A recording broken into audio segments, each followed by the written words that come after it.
This episode is brought to you by the Sterling Soap Company. I'm a big fan of shave soap. I've been using different brands for years, and I recently gave Sterling's shave soaps a try, and I've been very happy with the results. Sterling's shave soaps give you a great lather and a frictionless feel that allows the razor to glide right over the skin for a super close shave. No skin irritation and a clean, refreshing feel with no soapy residue after. I can tell you without a doubt, it's simply the best shave I've ever had. And my wife has noticed too. And here's the thing. With the ability to purchase 1-ounce sample pucks, you can try out different scents to find the right one for you. Give Sterling Soap a try today. Visit sterlingsoap.com. That's STIRLING soap.com. Hey there, sports history fan. Arnie Chapman here from the Sports History Network. Now, before you jump into this episode, I wanted to share with you an exciting giveaway we have going on with Home Field Apparel. We have a digital $50 gift card to homefieldapparel.com for one lucky fan of the Sports History Network. All you got to do is head over to sportshistorynetwork.com/giveaways to sign up.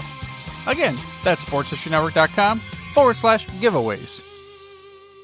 This podcast is part of the Sports History Network, your headquarters for the yesteryear of your favorite sport. You can learn more at sportshistorynetwork.com.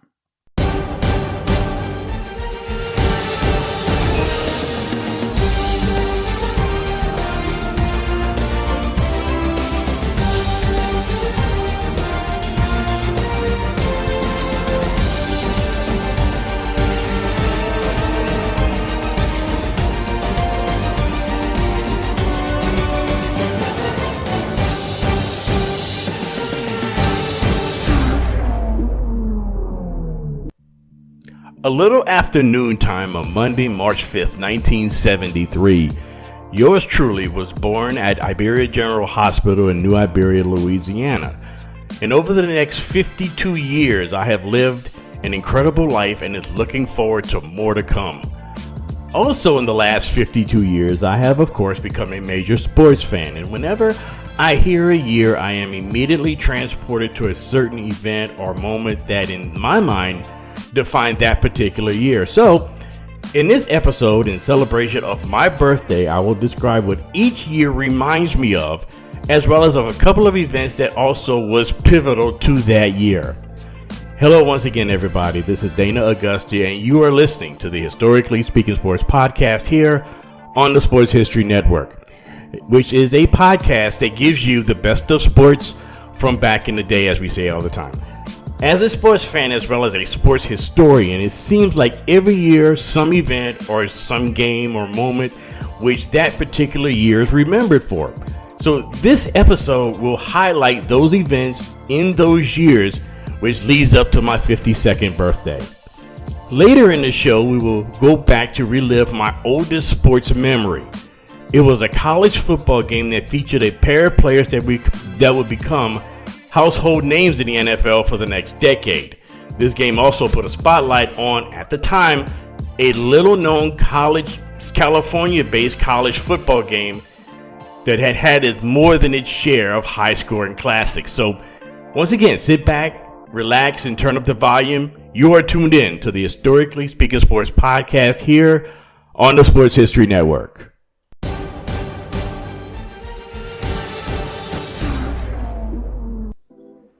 Beginning around 1980, my love of sports began, and it has been one of the most consistent things in my life. As with everyone, I had gone through phases during my time growing up, everything from breakdancing to my interest in grunge music in the 1990s, to my discovery of jazz in my late 20s and early 30s. But one thing that has always been there, well, two things: my love of Star Wars and my constant passion for sports. Every year of my time here on planet Earth has had a major and memorable event that defined that year in my mind. And it may not have been the biggest moment, but that moment in particular, that particular year, defined that time for me. So without further ado, here we go, starting from the year of my birth in 1973, as we will go through time as I will reveal the most memorable sports moment for me of each particular year of my life.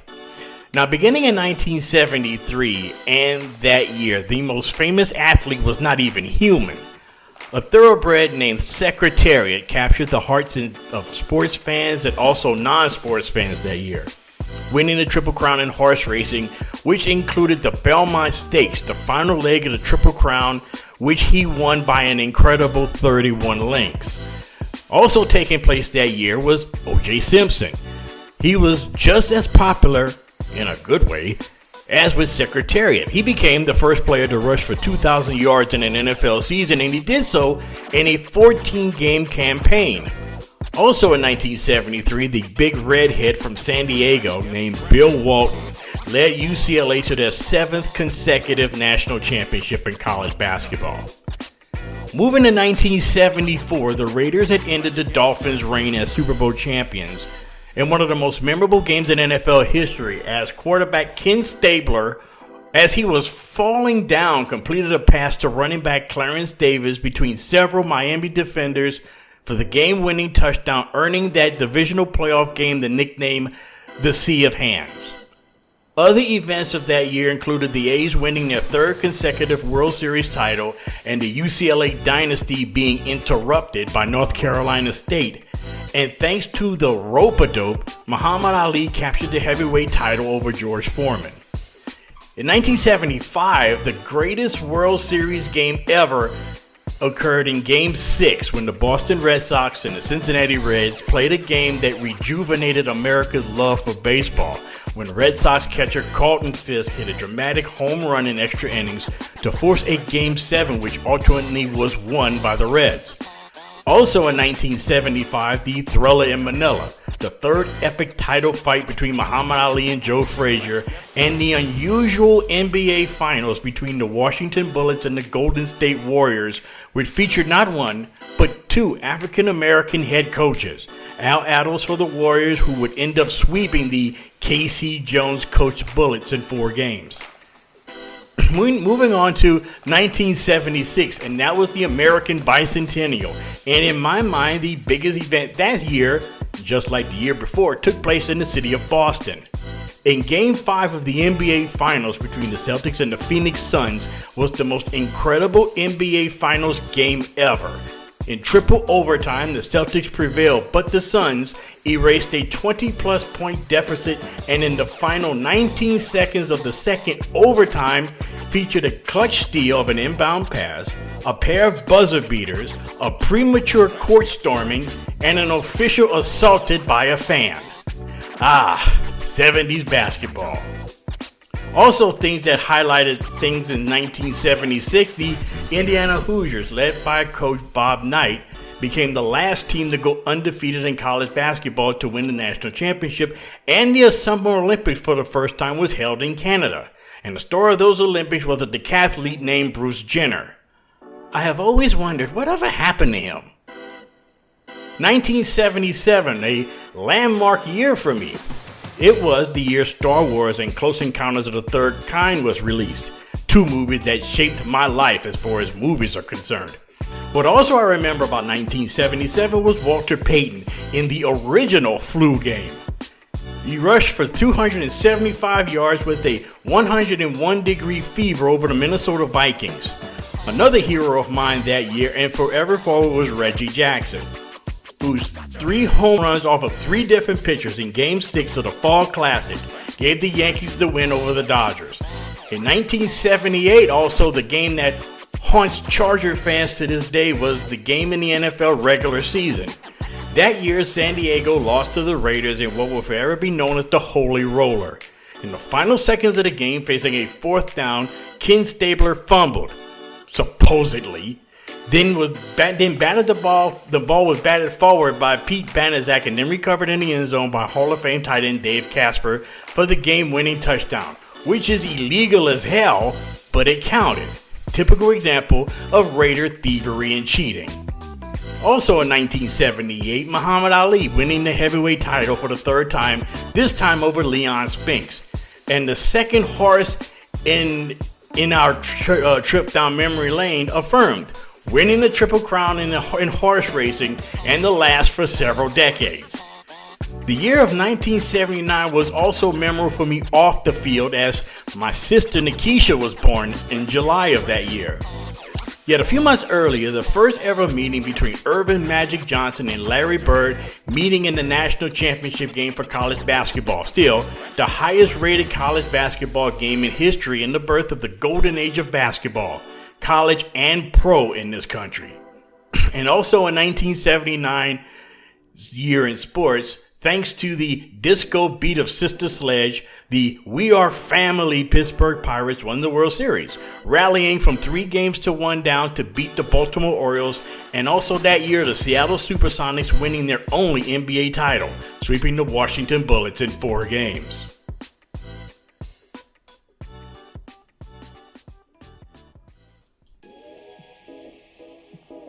Next up is 1980, and that year, of course, was an Olympic year. The Summer Olympics was not that memorable because the U.S. boycotted the games because of the Soviet invasion of Afghanistan. But in the Winter Olympics, the United States defeated the Soviet hockey team en route to a gold medal in hockey, their first gold medal in the Olympics since 1960. Other memorable events for me that took place in the year of 1980, the Lakers, led by rookie named Magic Johnson, led the Lakers past their favorite Philadelphia 76ers in place of an injured Kareem Abdul-Jabbar, the team's second NBA title since moving to the West Coast. Speaking of LA, 1981 was the site of that year's biggest sports phenomenon, something called Fernando Mania. Dodgers rookie pitcher Fernando Valenzuela captivated baseball fans across the country by winning the Cy Young Award and League MVP in 1981, and a key contributor to the Dodgers beating the Yankees in the World Series. Also memorable events of 1981 included Larry Bird's first NBA title as his Celtics outlasted the Houston Rockets in the NBA Finals, and the Major League Baseball player strike that canceled several games during the regular season and had to have this weird baseball postseason crowning the champions of the 2 halves of the regular season. It was just a weird thing all around. Moving on to 1982, the Final Four that year will always be memorable for a couple of reasons. One, it was the first in the Louisiana Superdome, and second, it was the most star-studded Final Four ever, which included the likes of Patrick Ewing, Clyde Drexler, Akeem Olajuwon, Sam Perkins, and James Worthy. Yet the most iconic moment from that Final Four in the Dome was provided by a freshman from Wilmington, North Carolina named Michael Jeffrey Jordan, hitting the shot to give North Carolina the win over John Thompson and the Georgetown Hoyas. Also in 1982, the San Francisco 49ers won their first Super Bowl behind game MVP Joe Montana, and later that year the NFL suffered a player strike that canceled 7 regular season games. The next year, 1983, saw perhaps one of the greatest endings to a college basketball game in history of the NCAA tournament, as North Carolina State, with a dunk by Lorenzo Charles at the buzzer, defeated Phi Slamma Jam and the University of Houston. I could still see Jim Valvano running around the court looking for someone to hug. Also in 1983, it saw Dr. J winning his first and only NBA title as the Sixers swept the Lakers that year, and was also the first year of the USFL, spring football, where we saw teams like the Oakland Invaders and the Michigan Panthers and Birmingham Stallions and Washington Federals, and the New Jersey Generals, owned by one Donald J. Trump. I wonder what he's doing these days. 1984 was, of course, an Olympic year, and that summer the Olympics came to Los Angeles. As an 11-year-old, that was the first Summer Olympics that I watched as a kid and loved it, especially watching track and field with Carl Lewis and Edwin Moses. But those Olympics were best remembered for a young gymnast from West Virginia named Mary Lou Retton. Also in 1984, the Detroit Tigers dominated Major League Baseball by being in first place from opening day to the last day of the season, beating the San Diego Padres for the world title. Also in 1984, when I was busy listening to Prince and his landmark album Purple Rain, Magic Johnson and Larry Bird matched up for the first time in the NBA Finals, with Bird's Celtics winning in 7 games. Moving on to 1985, and that year I remember the dominance of the Chicago Bears, one of the best teams in NFL history. Also in 1985, we were watching Back to the Future and drinking New Coke.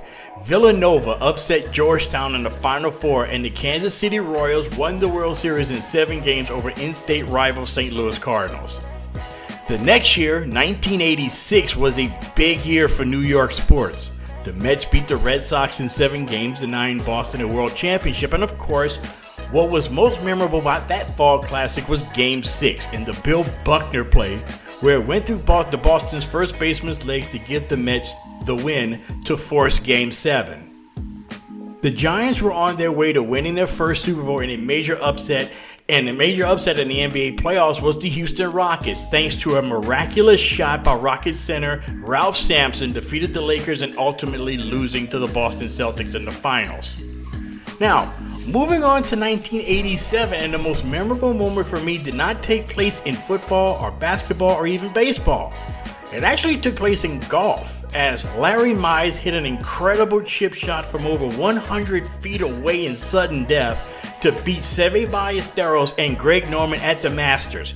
This was the first Masters I ever watched on television and will watch more over the years. You know, a tradition unlike any other.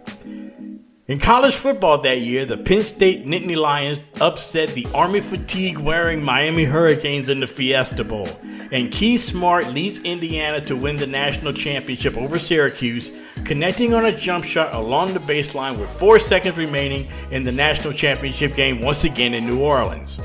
The next year, 1988, yours truly was entering high school, and in October of that year was the famous Game 1 of the World Series between the Dodgers and the A's. Does the name Kirk Gibson come to mind? Yeah, I bet it does. Other things that would come to mind when you think of 1988. Doug Williams in Super Bowl 22 when he and Washington was actually in a zone, blowing out the Broncos in the Summer Olympics in Seoul, South Korea, and the duel in the 100 meters between Carl Lewis and Ben Johnson from Canada. Finally, in 1989, the year that would conclude the great decade of the 1980s, was a special year for me, especially that summer. I attended my very first Major League Baseball game, and of all places, it was at Wrigley Field. The Cubs played the Giants in a regular season game, which no one knew at the time. Those two teams would end up matching up against each other in the National League Championship Series that year. Also in 1989, in one of the most overlooked national championship games ever in college basketball, Michigan, led by interim head coach Steve Fisher, defeated Seton Hall in an epic overtime classic that I feel doesn't get its due for being an all-time classic.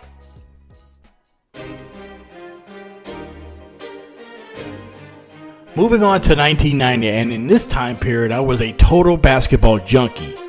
And the two teams that came to define that period was University of Nevada, Las Vegas, led by Larry Johnson, Stacey Augmon, and Greg Anthony, and Loyola Marymount and their up-tempo style, which was so much fun to watch.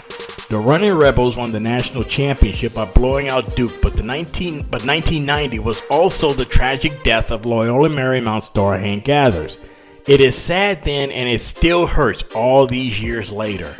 Also in the world of basketball in 1990, the Pistons won back-to-back NBA titles, beating the Portland Trail Blazers, and in baseball, the Cincinnati Reds upset the Oakland A's in the World Series.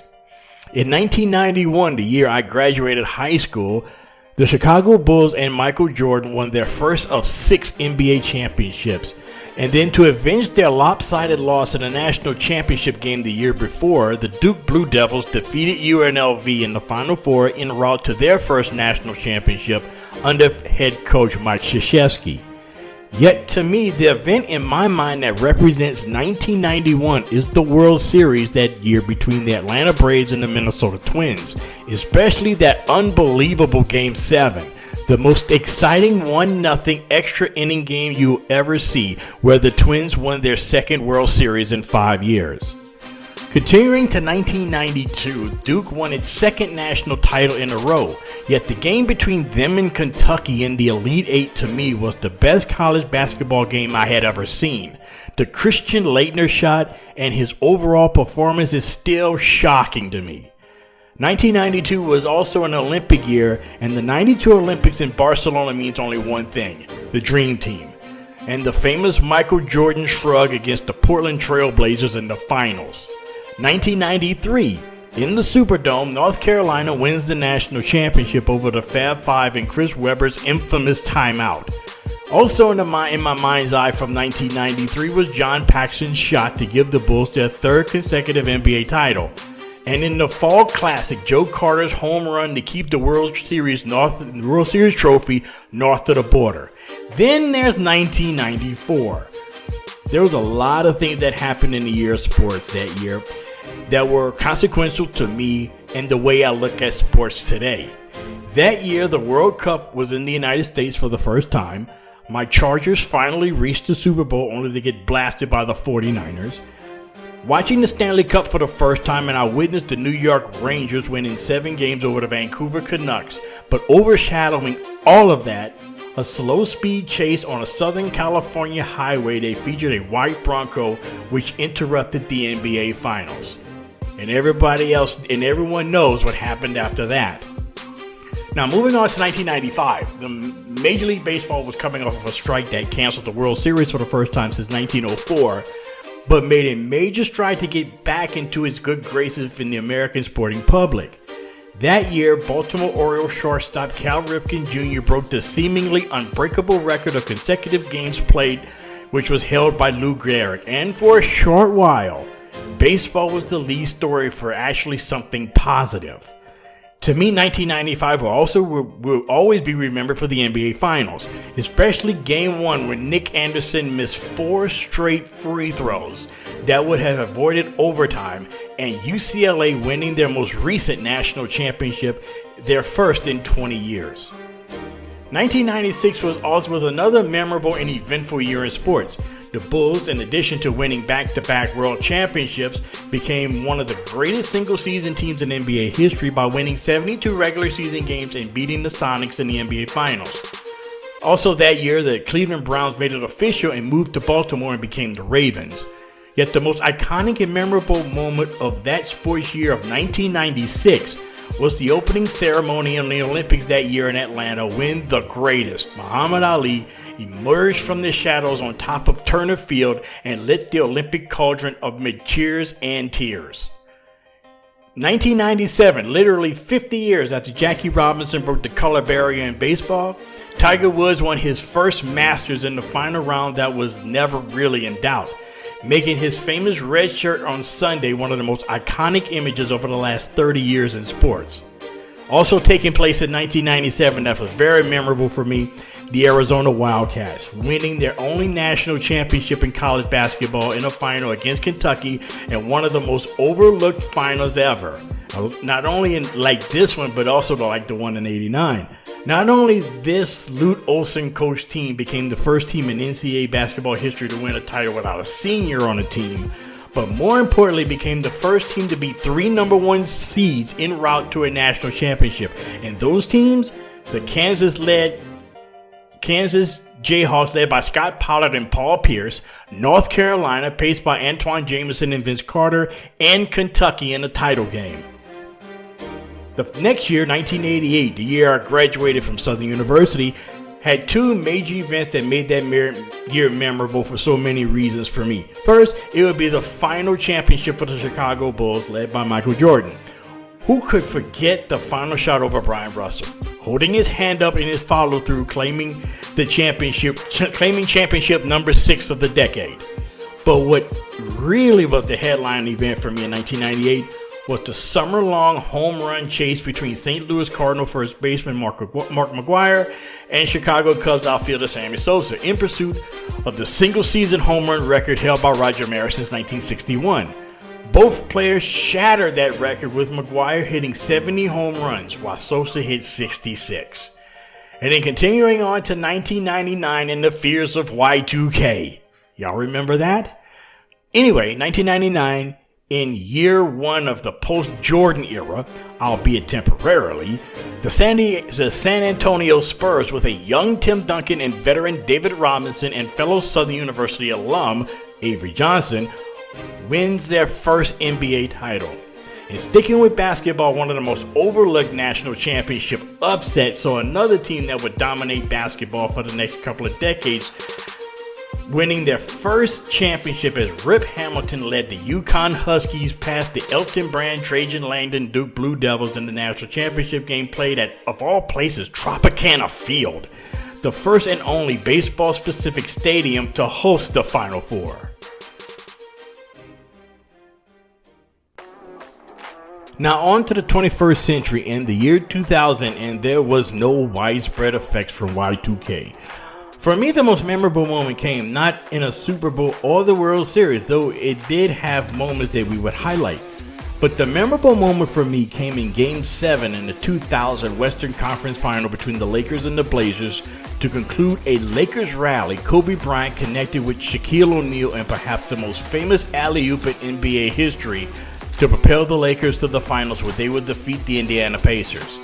Also, what I remember in 2000 is the supposed dust-up in the World Series between Roger Clemens and Mike Piazza, as a broken bat swung by Piazza shattered and one of the shards was picked up by the Yankee pitcher and sort of threw it in the general direction of Piazza. Maybe? All these years later, the details are sort of fuzzy about that. In 2001, outside of sports, of course, will be forever remembered for 9/11. But in sports, the World Series that year between the Yankees and the Arizona Diamondbacks, only in their 4th year of existence, won a thrilling 7-game series decided on the final at-bat during Game 7.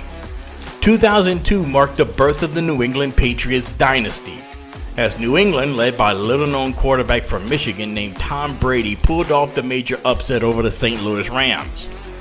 Then moving forward to 2003, finally, Jim Boeheim, the longtime coach of the Syracuse Orange, finally wins the national championship in New Orleans, the site of them losing to Indiana and Keith Smart back in 1987. This time, led by Carmelo Anthony, Boeheim finally gets his elusive championship. Yet the Major League Baseball season is what I remember most. The then Florida Marlins came out of nowhere once again to win the World Series, but the big story came out of the National League Championship Series between the Marlins and the Chicago Cubs and their epic collapse in Game 6 and the unfortunate fan interference by Steve Bartman. I felt so sorry for him then and still do. In 2004, I got married to my beautiful bride, Nicole. LSU claimed its first college football national championship since 1959, and the Detroit Pistons pulled off one of the biggest upsets in NBA Finals history, throttling the Los Angeles Lakers in 5 games with the likes of the aforementioned Rip Hamilton, along with Chauncey Billups, Rasheed Wallace, and fan favorite Ben Wallace. Yet, as the year before, what I most associate with 2004 is what happened in baseball, as the Boston Red Sox became the team for the ages. Not only erasing a 3-game sit-on deficit against the New York Yankees to win the American League pennant, but sweeping the St. Louis Cardinals in the World Series for their first World Championship since 1918. The following year, 2005, which for me was a crazy, traumatic year, as I was many people that lived in South Louisiana that was affected by Hurricane Katrina. But that year, Tiger Woods won his 4th Masters title, beating Chris DeMarco in a playoff. The San Antonio Spurs denied the Pistons of going back-to-back. Yet, for the 2nd year in a row in Major League Baseball, a team ended a long championship drought as the Chicago White Sox claimed their first World Series in 88 years, sweeping the Houston Astros. In 2006, that year started with a bang with the University of Texas upset of the USC Trojans in the Rose Bowl, winning the national championship led by quarterback Vince Young. That year also saw Kobe Bryant score 81 points against the Toronto Raptors, and sticking with the NBA, the Miami Heat behind Dwayne Wade won their first NBA championship, beating the Dallas Mavericks. And who could forget the New Orleans Saints had a season for the ages, reaching the NFC Championship game for the first time in franchise history. The season began by returning to the Dome after Katrina, and who could forget the block punt that changed the course of franchise history. Now, staying in New Orleans, the next season, 2007, the Hornets would push the Spurs to a 7th game in the Western Conference semifinals, and the Florida Gators in college basketball won back-to-back titles with Al Horford, Joakim Noah, and head coach Billy Donovan. Now on to 2008, and anytime I think about that year in sports, it begins and ends with Super Bowl 42. the New York Giants denied the New England Patriots a perfect season with the heroic effort of quarterback Eli Manning, giving the Giants their third Lombardi trophy. 2008 for me was a big year in the world of basketball. The Boston Celtics, with the big three of Pierce, Garnett, and Ray Allen, won their first NBA title since 1986, and of course against the Los Angeles Lakers. Meanwhile, in the Final Four in San Antonio, the Kansas Jayhawks, thanks to a clutch three-pointer by Mario Chalmers to send the national championship into overtime, defeated the Derrick Rose-led Memphis Tigers for the title. And to conclude the decade, the headline event in 2009 was the epic game in the Super Bowl, as the Pittsburgh Steelers claimed their sixth Super Bowl in franchise history, beating the Arizona Cardinals on a last-second touchdown pass from Ben Roethlisberger to Santonio Holmes.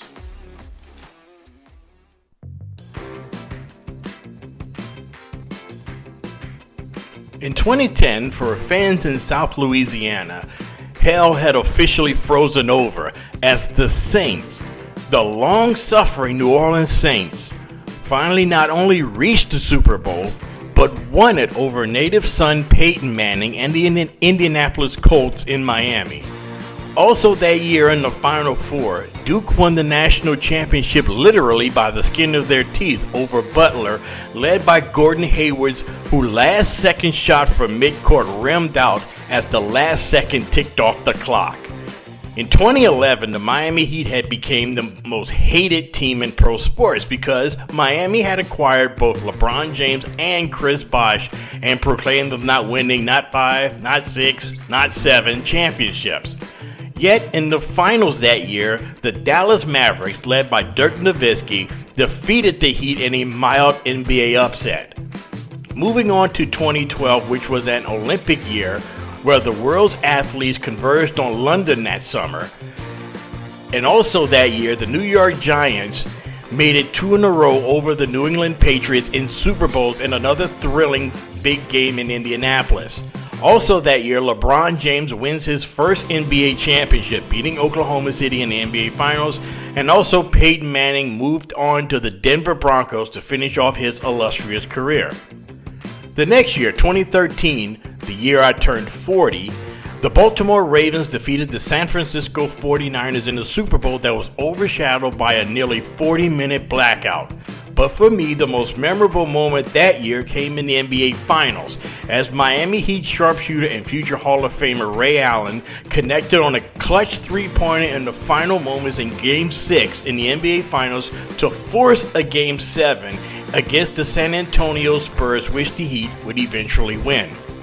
The next year, in 2014, the Spurs would avenge their loss to Miami the year before in the NBA Finals, capturing their most recent NBA title and witnessed the coming out party of a new NBA star, Kawhi Leonard.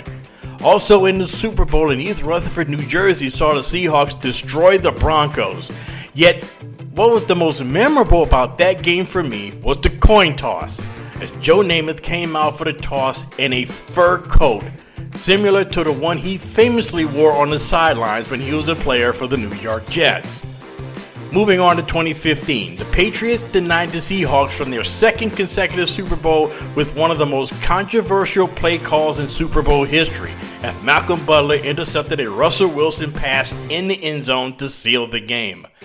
Another moment of that year made it special was the Kansas City Royals, defeating the New York Mets for their first World Series championship since 1985. Then there was 2016, and there's actually one answer for this, and that is the Chicago Cubs beating the Cleveland Indians in 7 games for their first championship in 108 years. Actually, 2016 was a year known for epic endings in championship rounds, especially in basketball.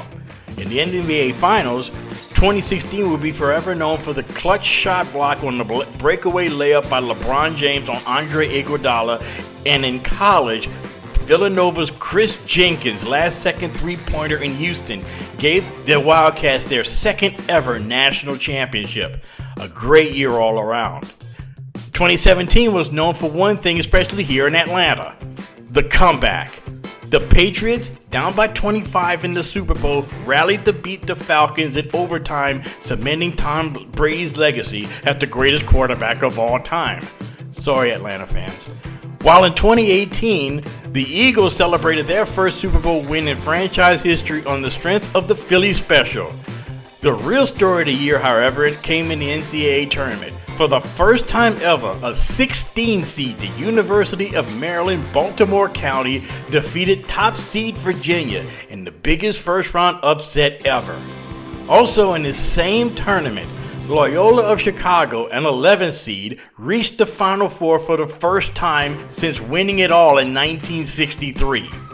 And in 2019, the Toronto Raptors brought the Larry O'Brien Trophy north of the border, winning the NBA championship over the Golden State Warriors in 6 games.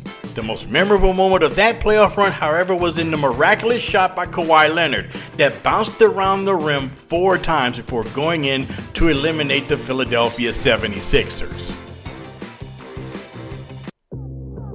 Now finally, moving on to this current decade, and it started off sort of rocky when COVID-19 shut down most of the sports that were scheduled in 2020. Yet before that happened, the upstart Kansas City Chiefs won their first Super Bowl in 50 years, beating the San Francisco 49ers 31-20 in Miami, led by a young quarterback by the name of Pat Mahomes.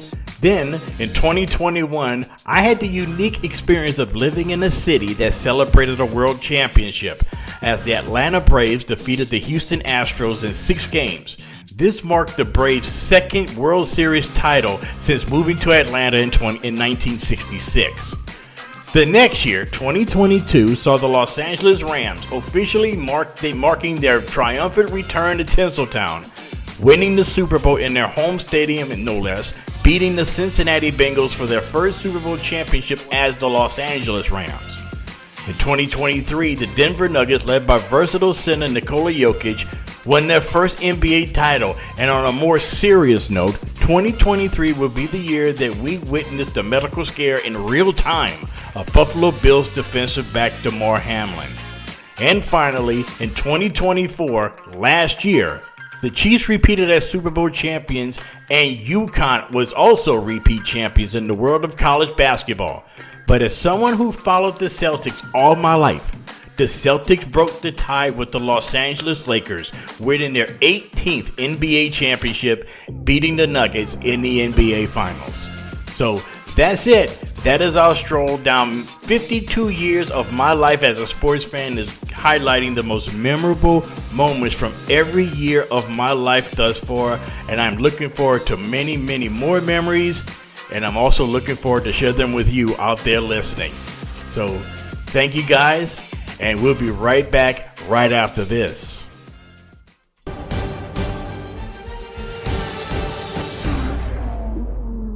Coming up next on this all-new edition of the Historically Speaking Sports Podcast, in celebration of my 52 years on planet Earth, we will relive what is my oldest sports memory of a single game. That game happened on the night of December 19th, 1980, in only the 3rd year of what will become one of the most popular and traditional bowl games that happens to lead up to New Year's Day. This game became part of my sports watching consciousness because it was the first game that I ever seen that had an unbelievable comeback and a miraculous finish. That game and what I remember about it coming up right here on the Historically Speaking Sports Podcast, where we give you the best of sports from back in the day right here on the Sports History Network. We here at the Sports History Network proudly partner with 26 podcasts, all revolving around the history of sports. But did you know that many of our hosts were sports history authors way before they started their shows? It's true. We've got Joe Ziemba, host of When Football Was Football, Joe Zagurski, host of Pro Football in the 1970s, Mark Morthier, host of Yesterday Sports, Tommy Phillips, host of Lombardi Memories, and Scott Adamson, co-host of From the 55-Yard Line. All these authors have many books for you to choose from.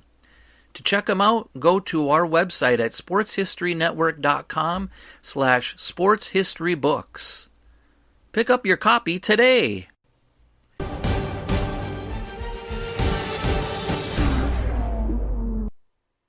You are locked into the Historically Speaking Sports Podcast. a member of the Sports History Network. And just a reminder out there, you could follow us on various different social media platforms such as Blue Sky, Threads, and X. For you to find us, just search for Historically Speaking Sports to find us and new daily sports history content. Also, fans could write to the show and also throw some possible story ideas to us. If you would like, or you could just say hello, you could write to us at historically.speaking.sports@gmail.com. On Friday, December 19th, 1980, yours truly was 7 years old, and earlier that day was the last day of school before Christmas vacation, which, of course, I was indeed looking forward to. Christmas was just about a week away, and as a typical 7-year-old at the time, that was front of mind to say the least. That night, my dad's best friend and my godfather, Eddie Brooks, was coming to town from Chicago. Back in our first season of this podcast, he and my father both guested here on this very show. And during that time, my godfather was living in Chicago and would come down to Louisiana every Christmas to visit his mom and other relatives. And like clockwork, he would come to our house to visit my family and to hang out with my dad. And he would come by the house pretty much every night while he was in town. And he did this every year, literally until I went off to college. My grandfather, whom I mentioned on several times on this show and on others, was the real sports fan of the family and saw there would be a college football game on television that Friday night. Now, that night was the third annual Holiday Bowl at then Jack Murphy Stadium in San Diego. My grandfather, just like his grandson would later on, literally would watch anything on television that was sports related. That year's Holiday Bowl featured the SMU Mustangs and the BYU Cougars. The Cougars, led by Hall of Fame coach Lavelle Edwards, was slowly becoming a college football power with its high-powered passing attack that led the nation in total offense with 535 yards per game, led the nation in passing offense with 410 yards per game, and also points per game at 47 per game. Now, after losing that first game of the season, 25-21 at the hands of the New Mexico Lobos, the BYU Cougars rattled off 11 straight wins to finish 11-1 in the Western Athletic Conference Championship. The offense was led by future NFL quarterback Jim McMahon, and other notable players for Brigham Young was future NFL kick returner Vi Sikahema, backup quarterback Steve Young, who would later win a Super Bowl MVP with the San Francisco 49ers. Yet also notable on this team was a starting offensive lineman by the name of Andy Reid. Their opponents in this third Holiday Bowl was Southern Methodist University, coached by Ron Meyer, who would later coach in the NFL with the Indianapolis Colts and the New England Patriots during the late 80s and early 90s. Now, unlike the Cougars, who had the most dominating passing attack in the NCAA history, the Mustangs, on the other hand, was one of the best running team in college football that year. Their backfield, known as the Pony Express, was led by future NFL Hall of Fame running back Eric Dickerson and future NFL star runner Craig James, who was the key offensive weapon of the 1985 New England Patriots. Now, the Mustangs, just a number of years before the NCAA issued the death penalty to the program in the middle of the decade, entered this Holiday Bowl with a 9-3 record as members of the tough Southwestern Conference. That record was good enough for second place finish behind conference champion Baylor. Back at the Augusta household, just 6 days away from Christmas, I was in front of the television watching the game with my grandfather while my dad and my godfather did what they did best when they were together: play dominoes, lie, and BS each other. As the game started, it became quickly apparent that SMU was the better team, exploding out to a quick 19-0 lead that featured a 15-yard touchdown run by Eric Dickerson, a 45-yard scoring run by Craig James, a 42-yard field goal by Eddie Garcia, and a safety.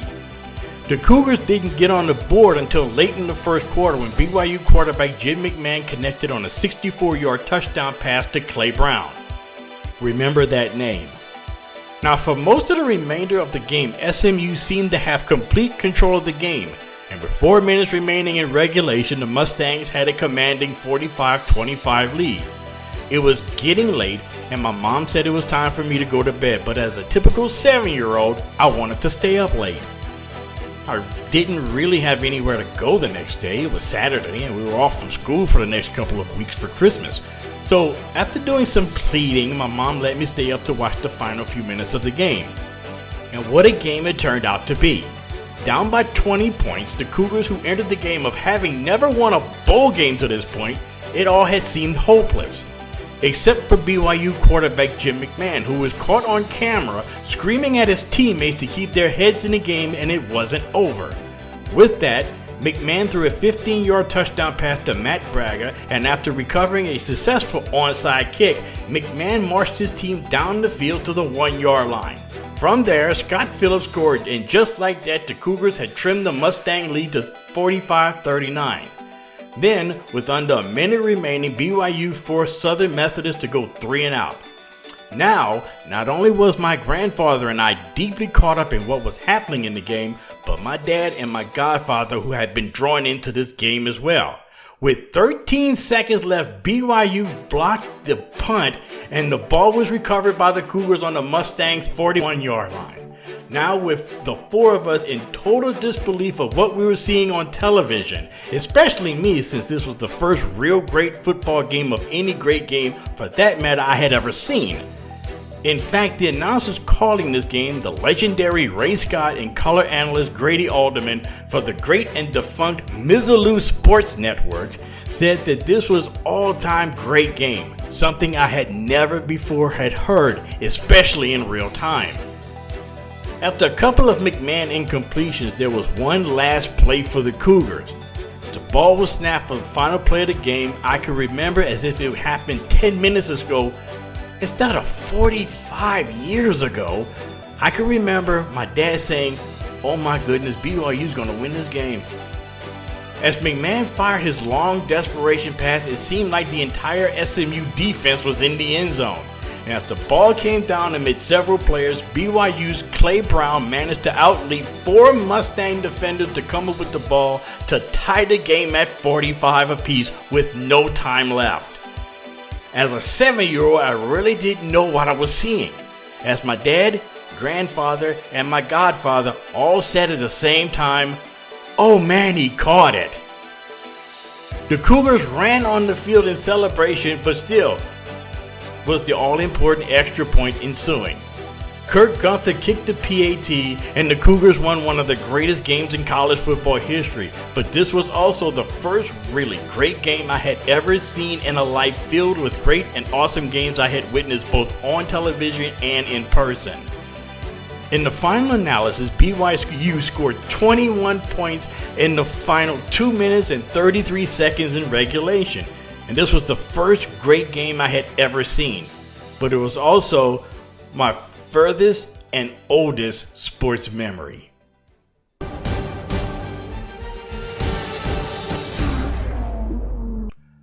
Okay, thanks sports fans once again for listening, and that will do it for this edition of the Historically Speaking Sports Podcast. Once again, thank you for taking time out of your busy day to give us a listen.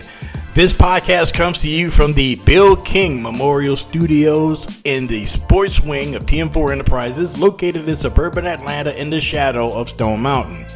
To get more content of the Historically Speaking Sports, you could check us out on Blue Sky and Threads and X. And you could also send us a line at historically.speaking.sports@gmail.com. And if you have not done so already, please subscribe to the show. Tell your family, tell your friends, tell your neighbors. Hell, tell a passerby on the street about us if you think they like sports history. And until the next episode, please stay blessed, stay cool, and be your best in everything that you do. It'll make the world a much, much better place. Thanks.